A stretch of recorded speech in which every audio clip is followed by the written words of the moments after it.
My name is Karina, 35 years old, living in Dallas and the mother of a 5-year-old daughter named Lily. The story I'm about to tell might shake you, but it's the truth. On what seemed like a normal Friday afternoon, while I was signing Lily out at her school gate, an email popped up on my phone screen that left me breathless. I've withdrawn all the money. Don't look for me. I'm no longer responsible for you or our child. In just a few seconds, everything I had spent 7 years building collapsed without warning. The house we had just sold, nearly $250,000, vanished without a trace. And the man who once promised to protect me for life, where was he? Have you ever been betrayed at the exact moment you trusted the most? If this story touches something deep inside you, please leave a comment below, hit like and subscribe to the channel so I can tell you the full truth behind that sudden disappearance. Because what came next was even worse. I don't remember the exact moment Daniel started changing, but looking back, it probably began with very small, very subtle things. So much so that I convinced myself it was normal in marriage. Daniel was a software engineer working for a tech company headquartered in Austin, though most of the time he worked remotely. He often told me, "Tech work doesn't need an office anymore, babe." And I believed him. Because honestly, for nearly 7 years of marriage, Daniel always made me feel loved and protected. He wasn't overly romantic, but he always showed up at the right moments. On my birthday, our anniversaries, small gestures like making my coffee just the way I liked it in the morning, or tying Lily's shoes when I was too tired. On nights when I stayed up late doing bookkeeping, he'd pop in just to say, "Go to bed early. I'll take care of Lily tomorrow morning." Those little things made me think I had chosen the right man. But over time, Daniel started to change. Not in a way that made me immediately anxious, but in slow, layered ways like a damp wall you don't notice until entire patches begin to fall. He started changing his company email password. I used to log in for him to send files while he drove, but one day I found myself logged out. When I asked, he just shrugged. "Company makes us rotate them regularly." Then even his phone had fingerprint locks. I never suspected he was hiding something, but being pushed out of our shared space made me feel alone. One time I saw his wallet filled with cash withdrawal receipts, each a few $100s just days apart. I asked softly, "Why are you carrying so much cash?" He chuckled and patted my shoulder, "Just side investments. Some friends have small projects." When I pressed for details, he got annoyed, saying I was being too controlling. I stayed quiet. Not because I had no doubts, but because I didn't want to make a scene when we had a small child who needed peace. And I thought, maybe he's just stressed, it'll pass.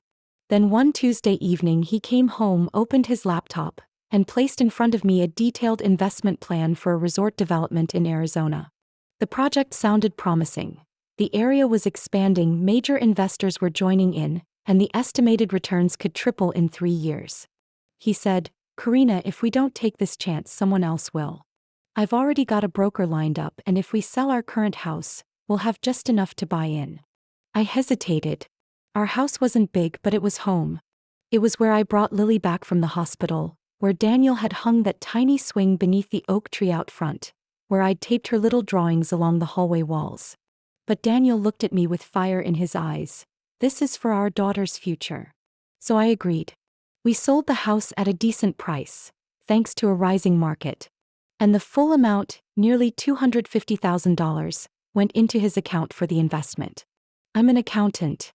I knew the risk of not having my name on the paperwork. But I trusted him. He was my husband. I didn't think the man I had shared a bed with for 7 years would turn his back on me like that. A few weeks after the money was transferred, Daniel started saying he needed to travel more for work. First it was 2 days, then a week. He said he had urgent projects, needed in-person meetings. I asked, "So who's managing the Austin office?"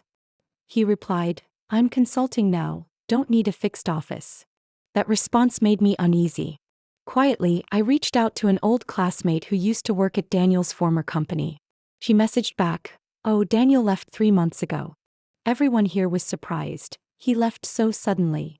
I felt like I was standing in the middle of a cracked desert. Not a word from him. No goodbye to colleagues. No explanation to his wife and daughter. That night I asked him, "You left your job 3 months ago, didn't you?" He paused for just a second, then calmly answered, "Yeah. I was going to tell you once the investment was settled. I didn't want to worry you. I looked into his eyes and didn't see the man who once knelt by the lake to propose. I saw a stranger, secretive, distant. I didn't cry. I didn't scream.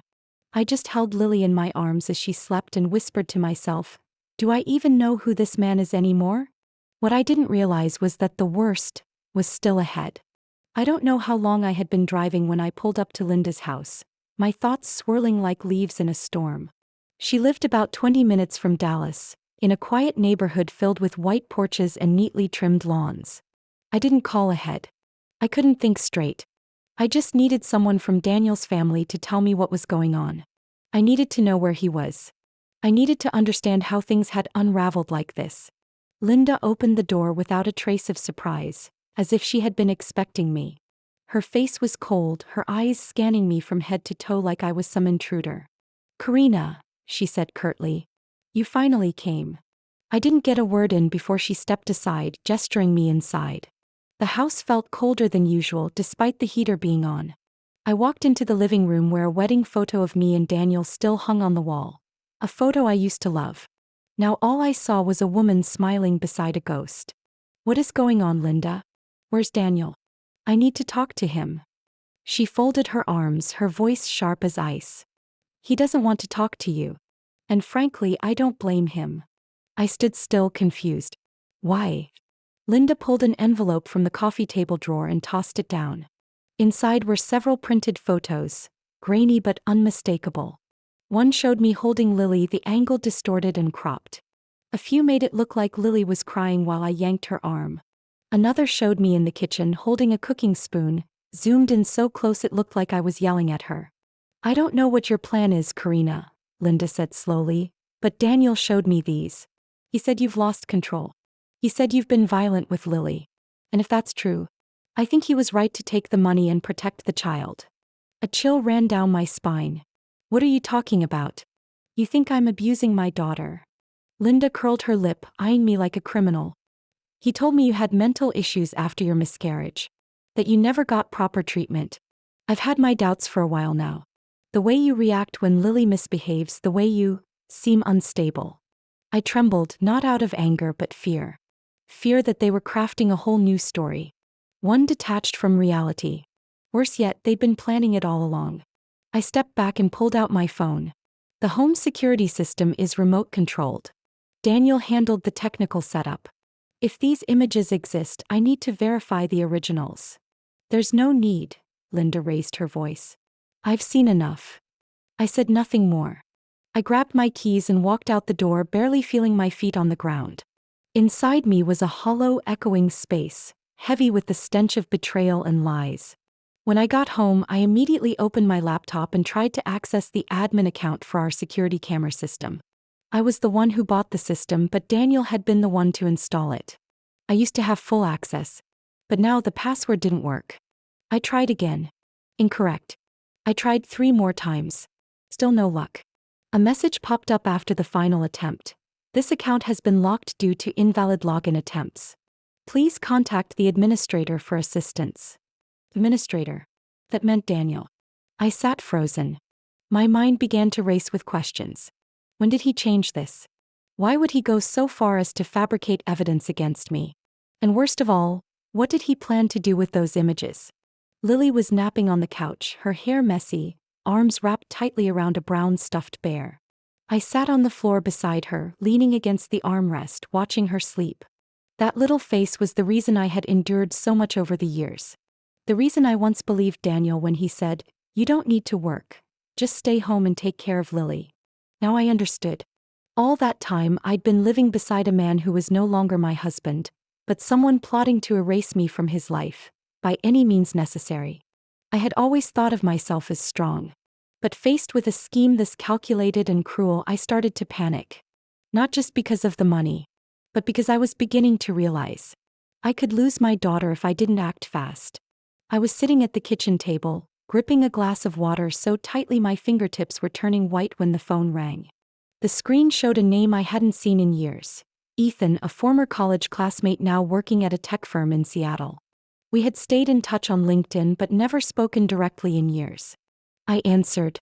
Ethan's voice came through a bit hesitant at first, then got straight to the point. Karina, this might be a little strange, but have you spoken to Daniel recently? I held my breath a moment before replying, my voice hoarse. We're separated. Did you see him? There was a pause on his end. I thought you should know. Last Wednesday, I attended a tech conference at the Seattle Convention Center. There was a booth for a company called Aurora Edge. They were demoing a digital asset management platform. And the rep was Daniel. I shot up from my seat, nearly dropping the glass. Daniel, what was he doing there? He introduced himself as a co-founder. There was another guy with him, Scott. They called each other partners, but the way they looked at each other, they weren't just colleagues, Karina. I felt my chest tighten. Ethan continued more quietly now. He wasn't wearing his wedding ring. When I casually asked how you were doing, Daniel just laughed and said, we're no longer connected. But Karina, the way Scott looked at him, there was no mistaking it. I didn't even realize I had sat back down. Ethan was still talking, but his words became a blur. Sorry for bringing it up. Figured you deserved to know. Didn't want you kept in the dark. After hanging up, I sat still for a long time. A surge of emotions rushed through me. Anger, humiliation, and a hollow kind of ache. Daniel hadn't just abandoned me. He'd stolen everything, crafted lies to take Lily from me, and was now living a completely different life, with a man I'd never even heard of. The fact that Daniel had a same-sex relationship didn't shake me because of who he loved. It was that he had lived an entirely different life beside me for all those years. All the closeness, the late-night talks where he said he loved me, the plans we built together, were they all just a cover? I opened our shared email account, the one Daniel had forgotten to disconnect. I sifted through old digital receipts. Most were for hotel bookings, flights, and one in particular caught my attention. 2 round-trip tickets from Dallas to Reykjavik, Iceland, departing 3 days ago. Passenger names, Daniel Reed and Scott Miller.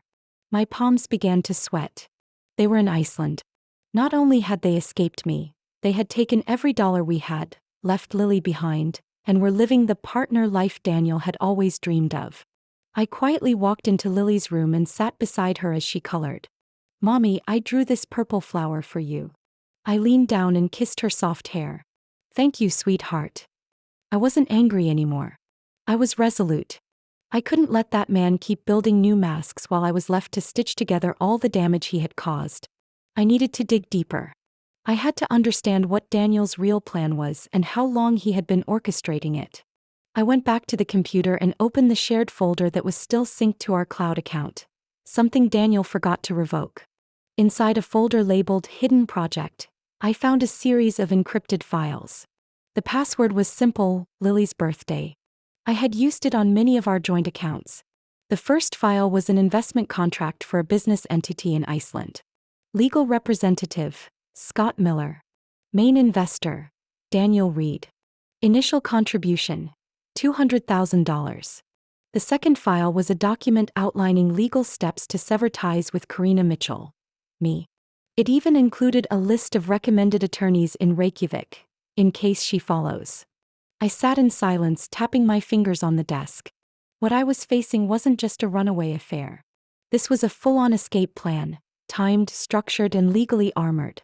And most of all, it was a roadmap to erase me from their world. I picked up my phone and called my attorney. My voice didn't tremble. I need to schedule an emergency meeting. I just found something more important than money. The moment I walked into the attorney's office, my phone rang. A number I didn't recognize popped up. Dallas County Court. I answered. A woman's voice came on, precise and steady, almost like a recording. Mrs. Karina Mitchell, you are hereby summoned to an emergency hearing tomorrow morning at 9 a.m. Topic: Petition for temporary change of custody for Lily Mitchell. I thought I'd misheard. I'm sorry, did you say change of custody? Yes, ma'am. Filed by Mr. Daniel Reed through his legal counsel. The petition has been approved for expedited review under minor protection provisions. I don't remember hanging up. A wave of dread washed over me, more crushing than when I discovered Daniel had fled with everything. I turned to the table, voice barely audible. They're trying to take Lily from me. My attorney, Nora Epstein, a firm, seasoned woman in her 50s, looked up over her glasses. What reason did they give? I don't know the full details yet. but I guarantee Daniel's been preparing this for a long time. The next morning, I arrived at court like someone who had just walked through a storm without a chance to dry off. Outside the courtroom, Daniel wasn't there. Instead, a tall man in a dark red tie, carrying a leather briefcase, stood waiting, his attorney. He introduced himself as Howard Miller. One handshake was enough to tell me he hadn't come to negotiate. The judge, Julia Wesson, looked to be in her 60s. Her face was serious but not unkind. She flipped through the case files on her desk with careful precision. Daniel's attorney presented first. He opened a folder and spoke with slow, deliberate clarity. Your Honor, my client, Mr. Daniel Reed, is in the process of restructuring his personal and professional life, but remains committed to ensuring the safety of his daughter, Lily Mitchell. We submit here a copy of Mrs. Karina Mitchell's prior mental health evaluation, confirming she received treatment for emotional disorder following a miscarriage 2 years ago. We also present a sworn statement from Linda Reed, Mr. Reed's mother, alleging that Mrs. Mitchell has displayed repeated episodes of emotional instability toward the child. I looked at Nora. She gave me a small nod like she had anticipated this. But for me, it felt like a second blade, this one slicing straight into my soul as a mother. Howard continued, for the benefit and safety of young Lily, we propose a temporary no-contact order between the mother and daughter for 30 days. In the meantime, we request that temporary custody be granted to Mrs. Linda Reed, who is in a stable and suitable position to ensure the child is not negatively affected by the mother's emotional instability. I felt my throat tighten. In court, I was being painted as an unstable mother, incapable of controlling my emotions, potentially harmful to my own daughter. Nora stood, her eyes sharp as blades. Your Honor, we reject these claims entirely. Mrs. Mitchell's psychological records are being misused beyond their original purpose and do not reflect her current mental health. That was a voluntary treatment process, completed 2 years ago, after a deeply painful family trauma. Since then, she has been the sole caregiver of her child, with no history of abuse or concerns ever reported by schools, physicians, or any official agency. She paused for a moment before continuing, calm but firm.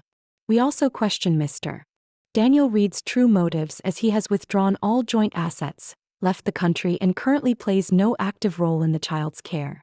Meanwhile, my client, Karina Mitchell, is the only one ensuring Lily's well-being, safety, and emotional stability. The judge listened to both sides attentively, asking numerous questions. I answered as steadily as I could, though inside, it felt like chunks of stone were being torn from my chest. I spoke about my time in therapy, a painful chapter one would have rather left buried, but I had overcome it. I had returned to work, and every day I poured my heart into caring for my child. Eventually, the judge called for a recess to review the new materials submitted by Daniel's attorney. While we waited, Nora turned to me, placing a hand on my shoulder. We're not done yet. But they're playing this very strategically. Linda is their key piece. If we can expose their true motives, their case will fall apart. I nodded, staring into the void. I wasn't afraid of court. I was afraid of going home, stepping into Lily's bedroom and not seeing her curled up with her stuffed bear, her hair a mess from napping. I knew I had to fight this to the end. Not for pride, but for my daughter, who was being turned into a pawn in a filthy game orchestrated by her own father. That evening, as Nora and I combed through financial records, an unfamiliar email appeared in my secondary inbox. No subject. No sender name. The first line hit me like a knife. Want your daughter and your money back? Find a woman named Eleanor Hayden. She knows who Daniel really is. I read it over and over, my heart pounding in my ears. I turned the laptop to Nora. She skimmed the email, her brow furrowed. That name doesn't show up on any of Daniel's marriage or financial records. If this is real, we might have only seen the tip of the iceberg. I started digging. Eleanor Hayden, residing in Kalispell, Montana. Employed at a public library. A few old articles described her as a single mother who ran community reading programs. No photos. Nothing suspicious on the surface. I didn't hesitate.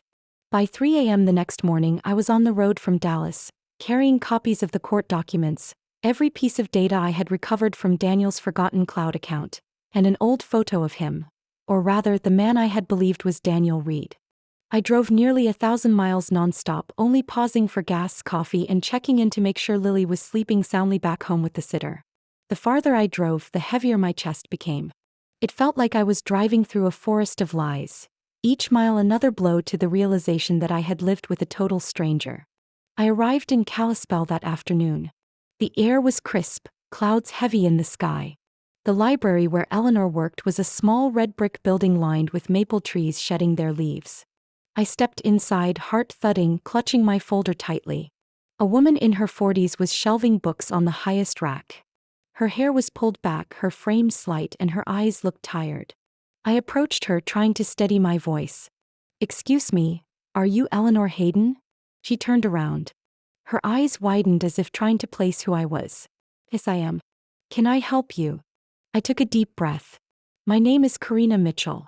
I'm from Texas. I think we once loved the same man." Eleanor froze. The book slipped from her hand. Her face went pale. "Who are you talking about?" I pulled out a printed photo, my wedding photo with Daniel. She stared at it, then dropped into the nearest chair like the air had been knocked out of her. After a long pause, she whispered, "His real name is Michael. Michael Reed." I sat across from her, my throat tight. Eleanor covered her mouth as if trying to stop a cry from escaping. "I haven't heard that name in 12 years. I let her gather herself in silence. Then slowly Eleanor began to speak, brokenly, like someone digging up the grave of her past. "He came to Montana when I was 30. A software engineer, widowed, soft-spoken but attentive. I had 3 kids. We lived together for 5 years. I thought I was lucky, until the day I got a notice from the bank. Every joint account, our savings, even my kids' college fund, gone. Nearly $270,000. And he vanished. Not a word. Police found nothing but a rental car abandoned near the Canadian border." I sat motionless, hands clenched. Eleanor wiped her tears and straightened. "I thought he was dead. Or at least dead to me. But now, he's back under a different name." I opened my folder and told her everything. Drained accounts, fake investments, custody battle, even his new life in Iceland with someone named Scott. Eleanor's expression hardened. "He never dared come out as gay when he was with me. But he was a master actor. So convincing. I thought he'd be a good father to my kids." I placed my hand on the folder. "I need your help. I need proof that Michael Reed, the man you lived with, is the same person as Daniel Reed. If possible, I need your testimony, old documents, anything that proves he's a serial fraud." Eleanor looked at me, eyes steady with a quiet fire.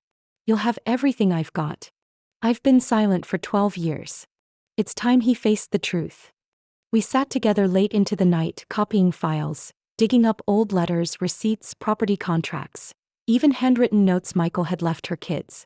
Handwriting, email addresses, signatures, all matched. There was no doubt.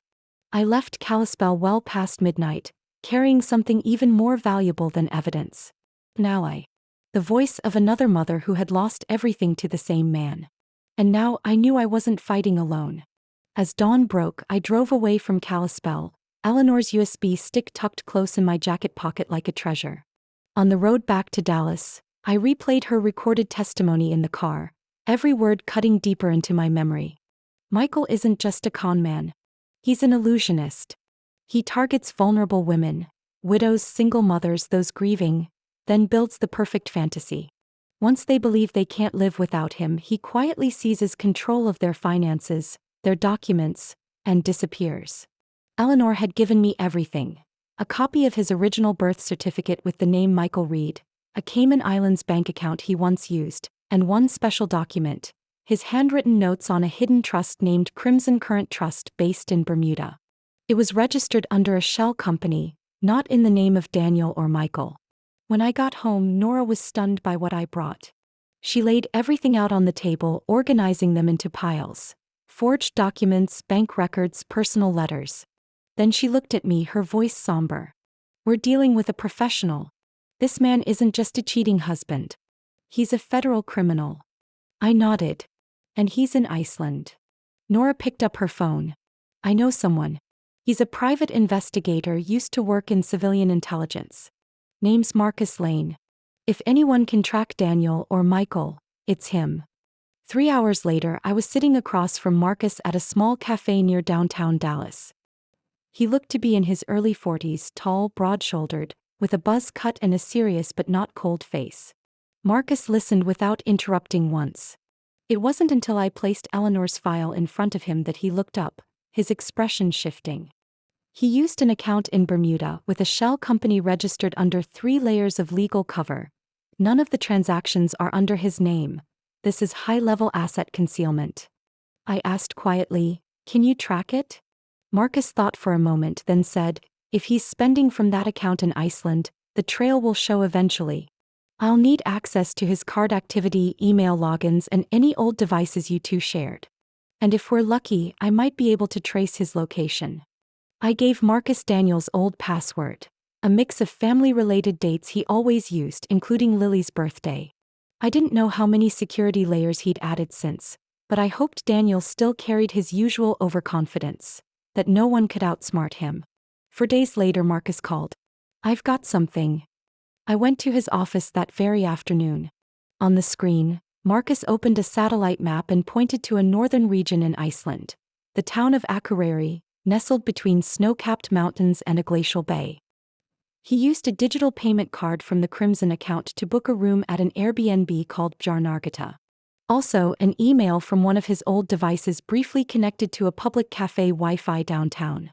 The IP address wasn't static, but the timestamp matches an order from a food delivery app. I stared at the screen, my chest tightening. It's Daniel. No confirming images, but everything aligns. He's not alone. There are repeated transactions tied to 2 people. Helicopter tours, ATV rentals, even a local cooking class. One of the accounts is registered to a Scott Miller. I could barely stay seated. "Can you reach them?" Marcus frowned. "I've got a contact in Reykjavik who can follow without raising suspicion. But you need to understand, if we want a legal case, we'll need more concrete evidence of hidden assets and a clear link between him and those offshore accounts." I nodded. "I'll get you everything he ever sent over email, cloud transaction logs, and the fake investment documents he used to trick me into selling the house." Marcus exhaled, then said slowly, "Karina, I've met people who were conned out of money, out of love, even out of their sanity. But you're the first I've seen charge forward instead of retreating. I'll help you however I can. Because men like him need to face consequences." I looked at Marcus, feeling something strange stir in me. Not peace, but for the first time in months, a sense of direction. I wasn't reacting anymore. I was reclaiming every piece of the life Daniel had stolen. I landed in Akureyri just as a soft dusting of snow began to fall. The sky was dull gray, the distant mountains coated in ice, the silence biting.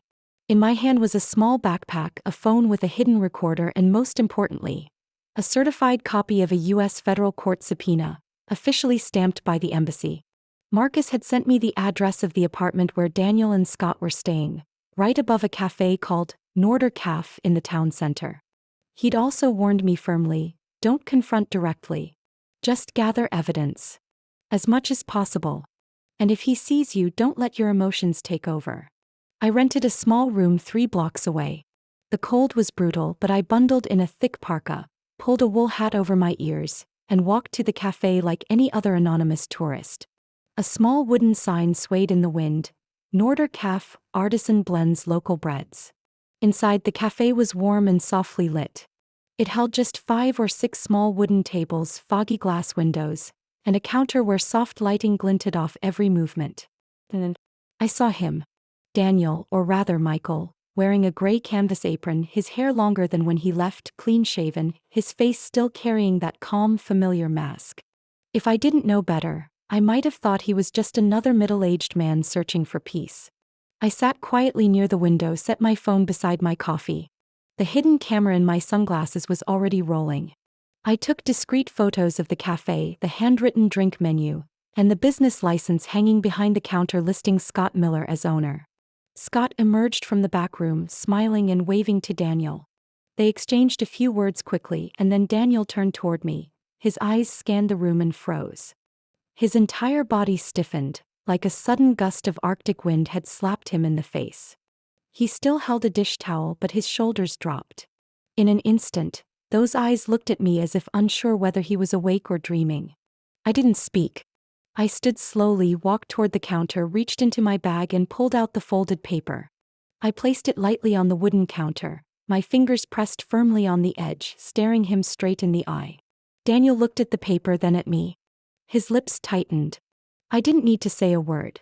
The red federal court seal and the title, International Subpoena, Marital Obligation Violation and Federal Financial Fraud, said it all. He didn't touch the paper. His eyes flicked to Scott. Scott came closer, frowning, his voice wary. "What's going on?" Daniel didn't answer. I looked at Scott, voice steady. "I'm his legal wife in the US. And I have proof he used a false identity, laundered money, abandoned our 5-year-old daughter. What you're involved in with him isn't just personal. It's part of an organized financial fraud scheme." Scott went pale. Daniel snapped, "You have no right to come here causing trouble." I gave a dry laugh, joyless. "This isn't trouble, Daniel. This is the law. You think you can drain accounts, fake documents, claim I'm mentally unstable, steal Lily and vanish forever." He said nothing. The usual smugness gone. Sweat formed at his hairline despite the freezing air outside. Scott looked between us, backing up slightly like he needed space from a truth that suddenly burned too hot. "Michael, you told me she died. That she was just someone you used to know." I pulled out another folder, laid it beside the subpoena. Lily's birth certificate, our house deed, wedding photos, handwritten letters from Daniel during our early years. "You told him I never existed? That your daughter isn't yours? Then explain these, Daniel." His face turned ghostly white. His hand curled into a fist, but I didn't flinch. I looked at the man who had once been my husband with a gaze he'd never seen in 7 years of marriage. A woman who was no longer afraid. I gathered the folder, left the subpoena on the counter. "You have 7 days to respond. If not, the court will move forward in your absence, and I'll submit everything to the Federal Financial Crimes Division." I walked out. Snow fell softly on my shoulders. But inside me was a fire, a calm, fierce clarity. And for the first time in months I didn't tremble. Because the man I had just faced wasn't someone I loved anymore. He was just a fraud whose mask was finally cracking. The flight back from Iceland to Dallas lasted over 10 hours, but time felt warped. I didn't sleep. I didn't cry. I just stared out the plane window as the sky shifted from icy gray to deep blue. My heart was no longer uncertain, only focused. Marcus had already sent all photos, videos, and audio from Nordercaf to Nora. The legal documents I carried were safely packed in a black briefcase at my feet, including a copy of the international subpoena, Eleanor's signed statement confirming Daniel's real identity as Michael Reed, bank records from Bermuda and the Cayman Islands, forged investment contracts, and the matching love letters he'd written to both me and Eleanor. Same handwriting, same line, "To the only wife I'll ever have." On Monday morning, I walked into the county courthouse with Nora, carrying a calm I once thought I'd never feel again. Linda was there, seated across the courtroom, her familiar icy gaze fixed ahead. But today she no longer held her head high. Scott didn't show. Daniel was absent too, he'd only sent his attorney. Judge Wesson opened the thick case file before her. Her expression was somber, unreadable. Nora stood, her voice clear, each word echoing through the stillness like the surface of a winter lake. "Your Honor, what Mrs. Karina Mitchell has endured goes beyond marital betrayal. This was a calculated, long-term financial fraud that harmed an innocent child and disrupted the legal foundation of parental custody." She held up a folder. "We submit verified evidence. Daniel Reed is actually Michael Reed, a man once suspected of financial theft in Montana, now continuing the same conduct in Texas. With testimony from Mrs. Eleanor Hayden, Mr. Reed's legal wife prior to Karina, we confirm he changed his name and falsified identification to open offshore bank accounts, defrauding my client and others of over $500,000. Daniel's attorney, Mr. Howard Miller, stood and objected. He argued that his client had never been criminally charged, that the transactions were within a husband's financial rights, and that Karina had a documented history of emotional instability following a miscarriage. Nora smiled faintly and presented a report from my psychologist of the past 3 years. "Your Honor, my client has completed therapy and shows no symptoms of any disorder." More importantly, the defendant exploited this medical history, edited records, and weaponized them to fabricate mental illness claims. She paused, then lifted a thick envelope. We also submit a financial investigative report by Mr. Marcus Lane, a licensed investigator formerly with the Civil Intelligence Division. These materials include video, IP tracking, and transaction logs from 2 foreign trusts, Crimson Current and First Harbor Trust, both directly linked to Daniel Reed, bearing the same signature as his legal name, Michael Reed. Judge Wesson reviewed each page carefully. Linda began to fidget, visibly uncomfortable. When Nora read aloud a letter Daniel had written to Eleanor 12 years ago, Linda lowered her head in silence. I looked at her, feeling no hatred, only pity. Lily's birth certificate was presented. Nora continued. This little girl was never protected by her biological father. On the contrary, she was used as leverage to control my client. His custody filing was never about love. It was a tactic to evade financial responsibility. I was asked to address the court. I stood, my heartbeat steady. I don't want to be a victim anymore. I just want to be my daughter's mother. To live without fear of twisted accusations, edited recordings, or waking up to empty bank accounts while cooking dinner for my child. I want this court to see the truth, not through emotions but through evidence. And today I've brought every piece of it. The courtroom was silent for a long moment after I sat down. Judge Wesson finally closed the file, looked across the room, and spoke firmly. This court recognizes the acts of identity fraud, financial deception, and marital misconduct committed by Mr. Daniel Reed, also known as Michael Reed. All accounts linked to the defendant are to be frozen immediately. An independent auditor will investigate all transactions from the past 12 years. She glanced at the defense table. All psychological claims against Mrs. Karina Mitchell are hereby dismissed. This court finds her fully competent to care for and raise her daughter. I squeezed my hands tightly. Full custody of Lily Mitchell is awarded to Mrs. Karina Mitchell. All visitation rights of the defendant are suspended indefinitely pending completion of financial investigations and a full behavioral ethics review. Daniel's lawyer said nothing. Linda bowed her head, her hands trembling. I didn't look back at her. I only thought of Lily waiting for me at home, probably coloring by the window, hoping I'd come scoop her into my arms like always. And in that moment I didn't feel broken anymore. I was simply a mother who had just reclaimed the most important things in her life. The truth and her daughter. The weeks after the hearing felt like a strange breeze sweeping through my life. Not loud, not chaotic, but bringing a shift that could never be undone. One weekend morning, I received a call from the Federal Investigations Office. The agent's voice was calm, almost like reporting the weather. Mrs. Karina, we've officially charged Mr. Daniel Reed, also known as Michael Reed, with interstate fraud, false identity, and financial evasion. The case will be made public within 48 hours. I sat still, hands resting on my knees, a cool wave rising up my spine. Not out of satisfaction, but because justice had finally found its voice. A man who once believed he could outrun responsibility, swap identities like shirts, and discard his duties like dust on the road, could no longer escape the light of truth. Days later, the news broke. A short segment aired on a local channel reporting an American citizen arrested at Keflavik International Airport while attempting to transit to Turkey using a forged passport. It was Daniel. He tried to run again, but this time the law got there first. Scott was no longer in Iceland. According to Marcus, he had emptied his personal account and left 3 days after I appeared. The last trace ended in Lisbon, Portugal. No one knew where he went. But I didn't care. The only person on my mind was Lily. Daniel's mother, Linda, was subpoenaed by federal authorities, not as a central figure, but due to her role in signing documents and funneling transfers into the Crimson Trust over the last 12 years. Marcus found proof she'd signed several account applications under fake corporate names. She might not face prison time, but the reputation she guarded like a spotless white dress was now stained for good. I didn't feel vindictive watching them fall. Just lighter. As if I'd finally set down an invisible suitcase I'd been carrying for years. With the compensation ordered by the court and the funds recovered from frozen accounts, I repurchased the beige house I once shared with Daniel. That little home, where Lily took her first steps, where I once peeled apples during rainy afternoons, now stood silently waiting. No longer a symbol of what broke, but of what could begin again. I redid the living room, changed the curtains, planted lavender along the front yard. Lily's room was painted soft lilac with glow-in-the-dark stars across the ceiling.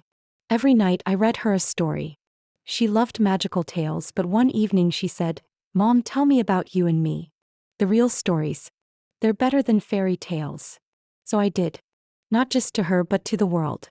Months later I finished the manuscript of my first book, The Man Who Vanished in a Marriage. It wasn't a book of blame or bitterness. It was a journey to rewrite what had been twisted. A voice for those whose truths were stolen by the ones they trusted most. I wrote it in a calm voice. No dramatics, no hatred. And maybe that's why it resonated. An independent publisher picked it up. Then it unexpectedly spread. Letters started coming in from women everywhere. Betrayed, silenced, manipulated into forgetting their own voice. Each letter was a new heartbeat to my soul. I was no longer the abandoned wife left in an email mid-school pickup. No longer the woman trembling in front of a redacted mental health file. I was a survivor. And I told my story. That afternoon the sky was crystal blue. Sunlight fell across the porch roof like golden lace. Lily and I sat in the front yard on a bench Daniel had left half-finished, now completed with my own hands. Lily held a paper airplane, running circles around the red maple whose leaves had just begun to turn. She turned and asked, her voice as bright as the sky above, "Mom, is Dad coming back?" I looked at her and smiled. "I'm not sure, sweetheart. But whether he does or not, we found each other again." She nodded, jumped into my lap and wrapped her arms tightly around my neck. And in that soft golden sunset I knew, no one would ever pull us apart again. Each of us may see this story from a different perspective. For some it's a journey to reclaim justice. For others a lesson in trust and awakening in love. But for me, above all, it's the story of a mother who refused to be erased from her daughter's life. What do you think? If you were in that situation, would you have done anything differently? Do you believe that truth always finds a way to be heard, no matter how deeply it's buried beneath lies? Share your thoughts in the comments. Because sometimes, a heartfelt message might be just what someone in silence needs to heal. And if you want to keep following real, emotional, and powerful stories about family, marriage, and the strength of motherhood, don't forget to subscribe to the channel. There are many more journeys waiting to be told. Some might be mine and some might be yours.